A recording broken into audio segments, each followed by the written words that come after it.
Hi, I'm Sion Alford, author of the book Divine Detours, When God Messes Up Your Plans. Early on in my life, God had given me a big dream. God had given me a promise. And I spent a good 15 to 20 years chasing that dream.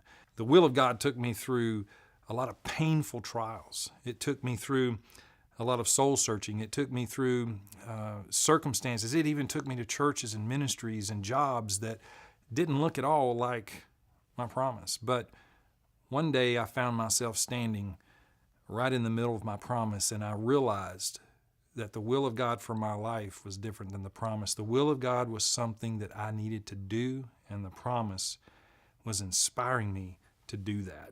So I encourage you to read this book, because in it you're going to find keys that are going to help you walk the journey from God calling you to you fulfilling that calling. Whether you're in ministry, whether you're in the marketplace, doesn't matter. Whatever that call that God has on your life, maybe it's to be a mom, a housewife, or to get married, that promise is not something you go and do.